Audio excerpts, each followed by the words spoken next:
Hello guys, मैं अवनीश पांडे और आज से हम लोग स्टार्ट करने वाले हैं यूपी टीजीटी और पीजीटी के लिए। तो अभी तक जितने भी यूट्यूब पर लेक्चर वगैरह पड़े हुए हैं वो सभी पेड हैं, उनमें आपको क्लास ज्वाइन करनी पड़ेगी, उनकी सब्सक्रिप्शन लेना पड़ेगा तब आपको मिलते थे।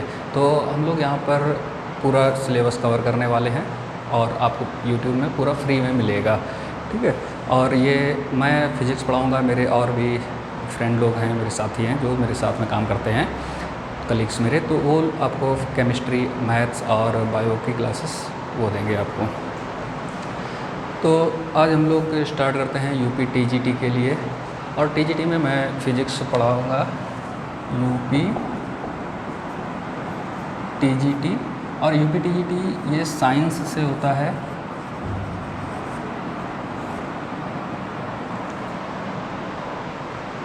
ठीक है। और इसमें दो सब्जेक्ट आ जाते हैं, फिजिक्स एंड केमिस्ट्री, ठीक। तो चलो हम लोग आज फिज़िक्स स्टार्ट करते हैं।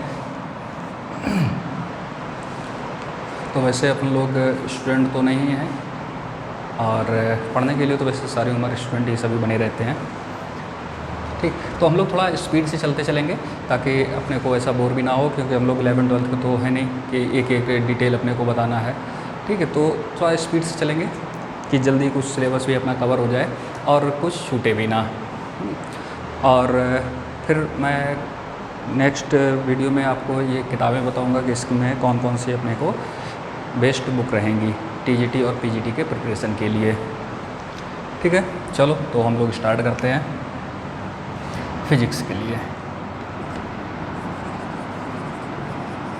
फिजिक्स, ठीक है। तो फिजिक्स में एक तो जैसे हम लोग 11th-12th में पढ़ते थे, और टीजीटी के लिए अपना जो स्टैंडर्ड रहेगा वो 12th ही होता है, मतलब 11th-12th का ही रहता है। तो इसमें आपको मैं 11th-12th के बेस पे ही उसका थोड़ा स्टैंडर्ड लेकर के चलता रहूँगा, ठीक है। तो टीजीटी में बात करते हैं, जैसे 11th में स्टार्ट होता था अपना, सबसे पहले अपने को पढ़ाया गया था बेसिक मैथ्स। तो बेसिक मैथ्स में वही पूरी ट्रिगोनोमेट्री और कैलकुलस वगैरह ये सभी बताए जाते थे, तो वो तो अब हम लोग जानते ही हैं, उसकी बात नहीं करनी है। एक और उसमें मैथ में एक पार्ट आ जाता था वेक्टर का, जो यूपी बोर्ड के सिलेबस में थोड़ा बीच में है, मतलब बोर्ड के लगभग सभी सिलेबस में बीच में दिया गया है, लेकिन वो एक मैथ का पार्ट होता है। रियलिटी में देखो तो वो मैथ ही होता है, तो उसको अलग से पढ़ लेना चाहिए, ठीक है। कोई ऐसा सीक्वेंस नहीं बनता है उसको कि बाद में पढ़ो या पहले पढ़ लो, तो हम लोग पहले ही पढ़ लेते हैं उसको, ठीक। तो वेक्टर से स्टार्ट करते हैं, हम लोग स्टार्ट करते हैं वेक्टर, ठीक है। वेक्टर अलजेब्रा मान लो, कुछ भी इसको बोला जाता है, ठीक। तो अपने जो क्वांटिटी होती है वो 3 टाइप की क्वांटिटी निकली आ करके, जो क्वांटिटी थी, एक तो फिजिक्स मतलब यूनिट एंड डायमेंशन में आपको फिर से अलग अलग 2 टाइप की क्वांटिटी, 3 टाइप की फिर से मिलेंगी, ठीक। इसमें भी आपको वेक्टर में भी 3 टाइप की क्वांटिटी मिलेंगी। तो ये 3 टाइप हो जाते हैं क्वांटिटी के, स्केलर,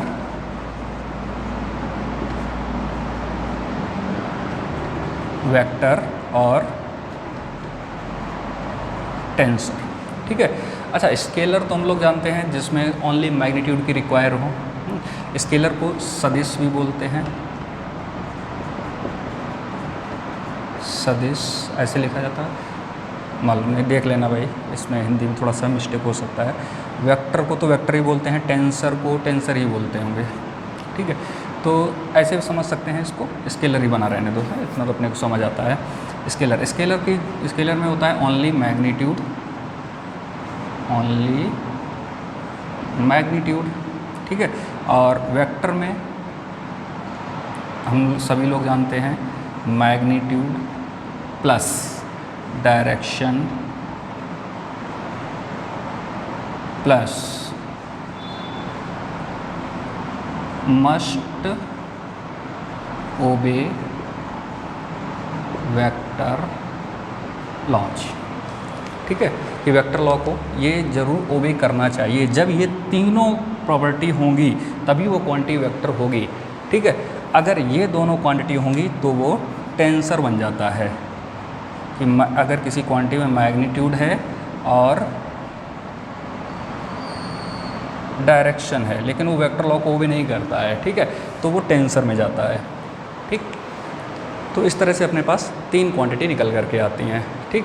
ओनली मैग्नीट्यूड, इसके एग्जांपल जैसे मास अगर मेजर करना हो, ठीक है, तो उसमें ओनली मैग्नीट्यूड की ज़रूरत पड़ती है, टाइम है, टेम्परेचर है, ये सिर्फ मैग्नीट्यूड से काम चल जाता है, इसमें डायरेक्शन की कोई ज़रूरत नहीं है, ना डायरेक्शन की ज़रूरत है, ना ही वेक्टर लॉ को वो भी करता है। वेक्टर लॉ अलग होते हैं, जैसे हम लोगों ने सीखे होंगे कि इनको जोड़ने घटाने के लिए अलग स्टाइल इनका रहता है, ठीक है। और टेंसर में जैसे इसका एग्जांपल इलेक्ट्रिक करंट ले लो, सबसे सिंपल यही रहता है, ठीक है। इलेक्ट्रिक करंट में देखो डायरेक्शन भी दिखाया जाता है, मैग्नीट्यूड भी होता है उसका, 5 एम्पीयर जा रहा, 3 एम्पीयर जा रहा, ठीक, इस डायरेक्शन में जा रहा, इधर से इधर गया, ठीक है, तो डायरेक्शन भी उसमें मेंशन होती है। लेकिन वो वेक्टर लॉ को भी नहीं करता है, उसमें कभी भी ऐसा वाला फार्मूला आपने नहीं देखा होगा कि R = a² + b² + 2ab cos θ, इसका कहीं भी यूज नहीं होता है। कि ऐसा थोड़ी है कि वायर अगर ऐसे रखे हैं तो ऐसे जाए तो करंट कुछ और जाएगा, दोनों वायर में अलग अलग, ऐसे कर दिए तो करंट बदल जाएगा, ऐसा तो होता ही नहीं है, ठीक है। तो इसलिए इसको ये वेक्टर लॉ को ओबे नहीं करता है, तो इस तरह की क्वांटिटी टेंसर आ गई, ठीक।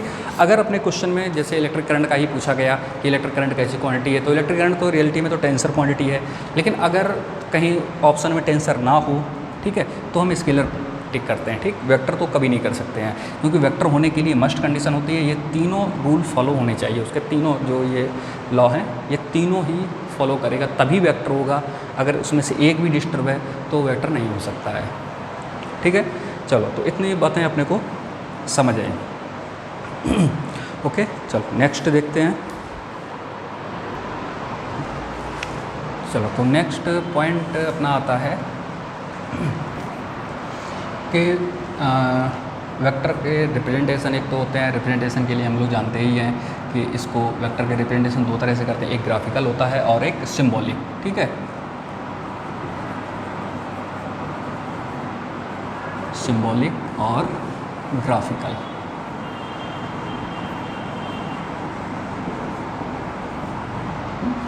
तो सिंबॉलिक में जो रिप्रेजेंटेशन सबसे ज़्यादा फेमस होता है वो इस तरह से करते हैं, इसको ऐसे भी रिप्रेजेंट कर लेते हैं, इसको बार बोलते हैं, इसके ऊपर एरो लगा दिया, इसको वेक्टर ए, ये ए बार, ये भी वेक्टर ही रहता है, ठीक। और एक और रिप्रेजेंटेशन होता है कि इसको बोल्ड करते हैं, इसको ऐसा मोटा सा कर दो, बोल्ड कर दो, ये भी रिप्रेजेंटेशन हो जाता है, ठीक है।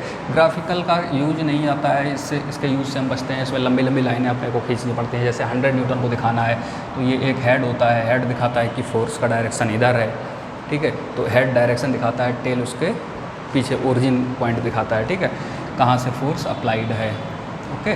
और इसका जो यहाँ से यहाँ का लेंथ है यही मैग्नीट्यूड होता है, हेड डायरेक्शन बताता है और ये पूरा मैग्नीट्यूड, लेंथ जो होता है ये मैग्नीट्यूड को बताता है, ठीक। जैसे अपने मैप बनाए जाते हैं तो वो इसी पर बेस्ड होते हैं, ग्राफिकल रिप्रेजेंटेशन पर, ठीक है। तो इससे हम लोग बचने की कोशिश करते हैं और ये ज़्यादातर कहीं पूछा भी नहीं जाता है, ठीक है, जो अपना काम आता है इसी से रहता है, ठीक। चलो, अच्छा, नेक्स्ट पॉइंट कि इसमें एक डायरेक्शन सेंस भी होता है, कि डायरेक्शन हम कैसे देखेंगे। डायरेक्शन के लिए एक ऐसा प्लस बना लेते हैं, ये इसका डायरेक्शन रहता है। जब भी कभी डायरेक्शन की ज़रूरत पड़े तो इस तरह से इसको ड्रॉ कर लो, ठीक है। इसको ऐसा भी मान सकते हैं, ये जैसे जी न्यूज़ चैनल होता है उसका जेड, ठीक, उसका जो जी आया है वो यहीं से लिया गया है वेक्टर से, मजा कर रहा, ऐसा कुछ नहीं है, ठीक है। तो इसमें देखो क्या बनेगा, NEWS, न्यूज़ बना दो, न्यूज़ लिख दो, ठीक है, जी न्यूज़ का न्यूज़ यहीं से आया है। तो इसमें जो सिंबल की बात, मतलब रिप्रेजेंटेशन होता है वो ऐसे लिखते हैं, जैसे एक फोर्स कहीं अप्लाई किया या कोई जा रहा है तो उसका डायरेक्शन क्या होगा, इस तरह से, ठीक। जैसे मान लो कोई एक फोर्स अप्लाई किया और ये एंगल लिया 30 डिग्री, ठीक है, तो इसको लिखा जाएगा 10 न्यूटन का हम फोर्स इसमें लिख लेते हैं, ठीक है। तो ये जो फोर्स है इसको लिखेंगे 10 Newton north of 10 Newton force 30 degree north of east, ठीक है, ऐसे लिखा जाएगा इसको, या फिर ऐसा लिखा हो तो हम इसको इस तरह से समझ जाएंगे, ठीक, ठीक है। मैंने शायद ये लिख दिया, ये बना करके बाद में लिखा, इससे कन्फ्यूजन आपको पता नहीं, ठीक है। दूसरा देखते हैं, एक कुछ बताना है आपको, इसलिए जैसे ऐसा लिखा हो 60 डिग्री साउथ ऑफ वेस्ट, ठीक है, तो इसका मतलब होता है 60 डिग्री साउथ ऑफ वेस्ट, ठीक। तो अब कैसे, देखो साउथ और वेस्ट इन दो की बात की गई, मतलब जो भी डायरेक्शन है वो इन दोनों के ही बीच में है। अच्छा, अब ड्रॉ कैसे करें, प्लॉट कैसे किया जाए, उसकी समस्या होती है, ठीक है। तो ये 60 डिग्री लिखा हुआ है, 60 डिग्री किधर से लें, इधर से साउथ से लें कि वेस्ट से लें, ठीक है। तो इसमें रहता है कि लास्ट वाले पे बैठ जाओ, इधर की ओर चल दो, ठीक है। तो लास्ट पर बैठे, वेस्ट पर बैठे, साउथ की तरफ चले, कितना चलें 60 डिग्री, ठीक है। तो यहाँ पर आया, ये 60 हो गया, मतलब बेस ये रहेगा, हमेशा लास्ट वाला बेस रहता है, ठीक है। तो इस तरह से इसको लिख सकते हैं, समझ गए होंगे हम लोग, ठीक। अच्छा चलो, तो इसका भी ये देखो 30 डिग्री लिखा है, ईस्ट से 30 डिग्री लिया है, तो ईस्ट से ईस्ट पर बैठे 30 डिग्री इधर को चलेगा, ठीक है। अच्छा, अगर 45 डिग्री होगा, जैसे इधर 45 डिग्री, तो इधर से भी 45 हो जाएगा, है। तो इसको ऐसे लिखने की ज़रूरत नहीं होती है, इसमें लिख देते हैं डायरेक्ट साउथ ईस्ट, ठीक है। सिर्फ इतना लिखा मिले साउथ ईस्ट, तो समझ जाना वो बिल्कुल बीचों बीच से गया है, ठीक है, दोनों साइड से 45 गया है, ठीक। अगर कोई एंगल उसको देना होगा तो इस तरह से रिप्रेजेंट करेगा, लिखने का ये स्टाइल रहेगा, ठीक है। अगर 45 दिखाना होगा, 45 के लिए ये कर देते हैं, इस तरह से को रिप्रेजेंट किया जाता है। जैसे कोई जा रहा है नॉर्थ वेस्ट, ठीक है, लिखने के लिए एक और मस्ट कंडीशन, साउथ और नॉर्थ से ही डायरेक्शन लेंगे, ठीक है। South east north east, south east north east, south west north west, ऐसे लिखेंगे। वेस्ट साउथ ऐसा नहीं लिखते हैं, ठीक है, ओके। तो जैसे मान लो नॉर्थ साउथ लिखा है, नॉर्थ साउथ, तो इसका मतलब नॉर्थ साउथ इन दोनों के बीच में निकाल दो, दोनों से 45 लेते हैं, बस ये हो गया इसका रिप्रेजेंटेशन, ठीक है। तो ये हम लोग समझ गए होंगे, आई होप। अच्छा, इसको भी हटाते हैं, बात करते हैं टाइप ऑफ वेक्टर की। तो ये कुछ खास इम्पोर्टेंट नहीं है अपने लिए, फिर भी थोड़ी थोड़ी सी बातें करते हैं, कुछ को छोड़ते हैं, कुछ पकड़ते हैं। टाइप ऑफ वेक्टर में, टाइप ऑफ वेक्टर्स, ठीक है। तो वेक्टर के टाइप में अगर हम बात करें तो पैरेलल वेक्टर,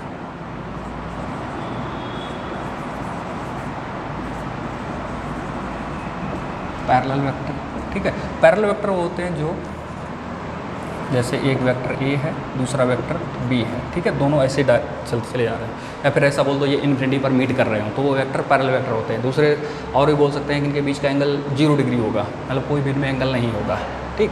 तो ये सारी टर्म होती है पैरेलल वेक्टर की, और इनके मैग्नीट्यूड मे और मे नॉट भी सेम हो सकते हैं, ठीक है, मतलब इनके मैग्नीट्यूड सेम हो भी सकते हैं, नहीं भी हो सकते हैं, ऐसी कोई कंडीशन नहीं है पैरेलल वेक्टर के लिए, ठीक है। इसी के एक स्पेशल केस निकल करके आता है इक्वल वेक्टर, पैरेलल वेक्टर का ही स्पेशल केस रहता है equal vector.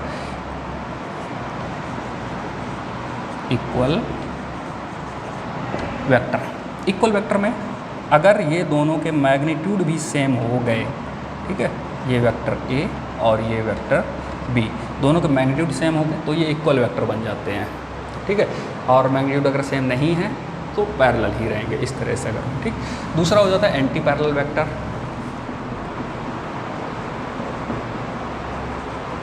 Anti parallel vector, ठीक है। एंटी पैरेलल वेक्टर मतलब एक इधर जा रहा हो, दूसरा इधर जा रहा हो, फिर से वही कंडीशन, मैग्नीट्यूड सेम हो सकते हैं, नहीं भी हो सकते हैं। अगर सेम हो गए तो अपोजिट वेक्टर, अगर सेम मैग्नीट्यूड हो गए तो इसी का स्पेशल केस अपोजिट वेक्टर। अगर दोनों के मैग्नीट्यूड सेम हो गए, ठीक है, अपोजिट वेक्टर, ये हो जाते हैं, ठीक। अच्छा, इसके बाद जो और रहेंगे वो तुम्हारे, आप लोगों ने कई सारे पढ़े होंगे, एक कोइनिशियल वेक्टर, को टर्मिनल वेक्टर। कोइनिशियल वेक्टर मतलब एक ही जगह से सभी स्टार्ट हो रहे हो, मैं जल्दी जल्दी ऐसे बताता चलता हूँ। ऐसे सभी स्टार्ट हो रहे हैं। को टर्मिनल मतलब जहाँ पर सभी आते हैं उसको ही तो टर्मिनल बोलते हैं, ठीक है। तो ऐसे एक जगह पर सभी आ रहे हों तो इसको को टर्मिनल, ये हो जाएगा को इनिशियल, ठीक है, को इनिशियल इसको बोलेंगे को टर्मिनल। सभी एक जगह पर इकट्ठे हो रहे हो, ठीक। चलो तो इसके जो और अपने ये इसकी अलजेब्रा स्टार्ट करते हैं अब हम लोग, ठीक।